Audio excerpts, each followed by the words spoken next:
Buenas noches, soy Nancy Palistoco.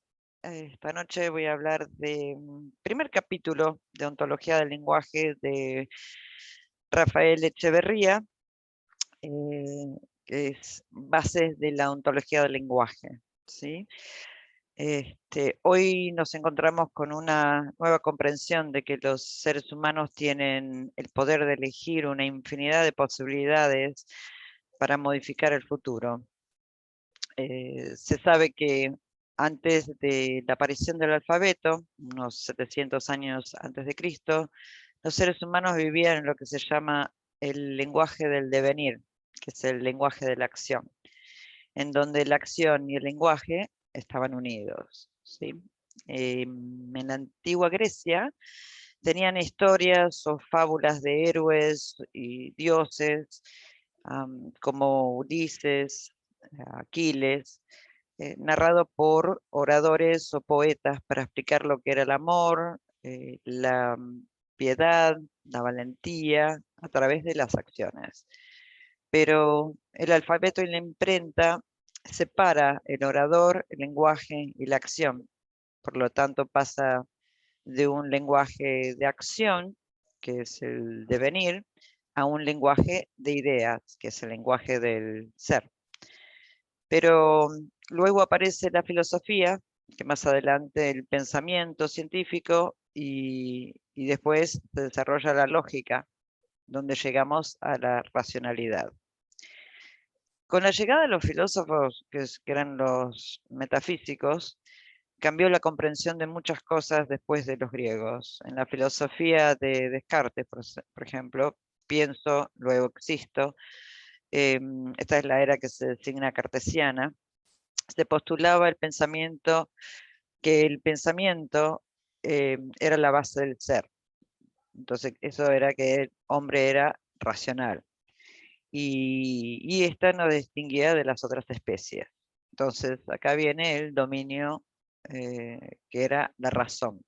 A través de los cambios sociales, económicos, tecnológicos, impactaron la evolución del ser humano, sobre todo la telecomunicación, y esto lleva a la necesidad de repensar el ser humano. La ontología del lenguaje ofrece una nueva interpretación post-metafísica y postmoderna, que es ser humano. La comunicación eléctrica también ha sido un gran impacto. O sea, esto dio el giro lingüístico, que nada permanece igual por mucho tiempo.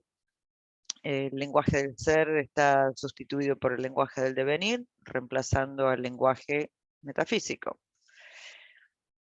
Desde la ontología del lenguaje y el estudio del ser es a través del lenguaje, ¿sí? Interpreta lo que significa ser humano. Heidegger cuestiona los principios cartesianos y se sitúa fuera de los parámetros de la metafísica, que es la base de la forma en que observamos la vida, que el ser no es sino que está siendo, ¿sí? Que muta. Por lo tanto, volvemos al devenir. Para entender al ser humano debemos recurrir al lenguaje. El lenguaje constituye un particular observador del mundo y del fenómeno humano. Y otro de estos filósofos fueron los que cuestionaron la metafísica, como Nietzsche, que cuestiona la comprensión del alma humana, la relación humana y el lenguaje, que es la que nos distingue de otros entes, que hasta mediados del siglo XX se decía que era la razón la que nos distinguía de los otros seres. Wittgenstein también aporta una nueva comprensión del lenguaje humano. Y con Humberto Maturana también hubieron cambios en las ciencias biológicas, también concluyendo que es el lenguaje la que nos separa de las demás especies. Por lo tanto, esto me lleva a hablar de los postulados, que son tres, Según Rafael Echeverría, la ontología del lenguaje es la base del coaching ontológico. Por empezar, tenemos el primer postulado que dice que interpretamos a los seres humanos como seres lingüísticos. El lenguaje hace de los seres humanos el tipo de seres que son. O sea que reflexionamos, observamos gracias al lenguaje. Que las experiencias también se realizan, le damos sentido a nuestra existencia desde y a través del lenguaje. Como también existen otros dominios, como el cuerpo y las emociones.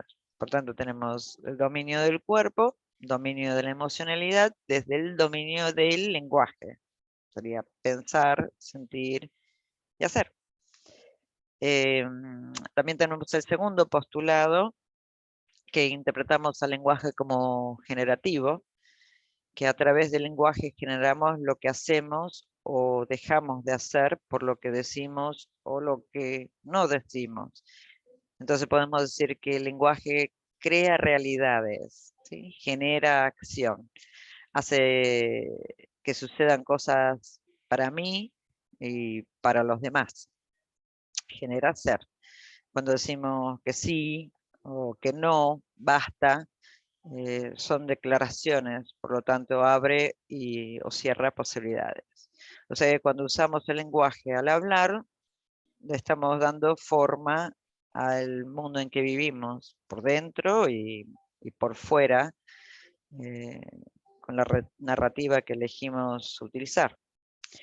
También modelamos nuestro futuro y generamos nuestra identidad con lo que decimos o no, como también lo que se nos dijo o se nos dice, lo que escuchamos, lo que no escuchamos, que esto me hace acordar a la antología, a una antología de las ranas, que cuenta que habían varias ranas yendo por un camino y dos de ellas se caen en un pozo. Desesperadas, estas intentan salir y de pronto comienza a llover. Las demás ranas que estaban todavía en el camino les empiezan a, mm, a decirle a las otras ranitas que no se preocupen, que no hagan, que no intenten, que no hagan ningún esfuerzo porque la lluvia iba a llenar el pozo y van a poder salir. Pero una de estas ranitas seguía intentando y seguía intentando y seguía intentando hasta que finalmente salió del pozo y, al salir se da vuelta y las mira a las ranitas y les dice gracias por alentarme. Y claro, desconcertadas las ranitas dijeron, como si te estábamos diciendo que no hagas nada. Y, se dan cuenta que la ranita en realidad era sorda. Obviamente alentaron a la otra ranita a salir, pero nuestras acciones también dependen de lo que no escuchamos. Esto nos lleva al tercer postulado, que es consecuencia del primero y segundo, ¿sí? Si interpretamos que los seres son lingüísticos y que el lenguaje generativo, entonces interpretamos que los seres humanos se crean a sí mismos en y a través del lenguaje. Esto nos hace capaces de inventarnos a nosotros mismos con infinitas formas, cómo funciona el entorno y cómo nos vinculamos. Y esta es una interpretación que en realidad es muy poderosa para el observador, que las acepta para formar parte de la sociedad. Y nadie es de una forma determinada, ni tampoco permanente. Es un espacio de vida con la posibilidad de su propia creación. Y esto nos permite infinitas modificaciones y el poder de convertirnos en lo que deseamos, ¿sí? Por lo tanto, podemos decir que tenemos tres principios. Primero se nos dice que no sabemos cómo son las cosas, sabemos cómo las observamos o cómo las interpretamos. O sea que vivimos en mundos interpretativos. Dime lo que observas y te diré lo que eres. La realidad del observador es real o es falsa, ¿sí? Si vivimos en mundos interpretativos, ¿qué poder que da esa interpretación, no? Si observamos al mundo como hostil o beneficioso, voy a tener un comportamiento de acuerdo a esa observación. Y también se nos dice que actuamos de acuerdo a cómo somos y también somos de acuerdo a cómo actuamos. O sea que la acción genera ser. Uno es o deviene de acuerdo a lo que hace. La ontología interpreta al ser como un devenir. No somos de una manera fija. Estamos en constante transformación y creación. Soy o no soy. Y la forma que tengo de ser determina posibilidades de acción y a su vez quién soy. ¿Sí? Y bueno, entonces con esto concluyo que no soy la misma persona hoy de la que fui ayer. Y el tercer principio lo vemos en el próximo capítulo. Así que gracias y hasta la próxima.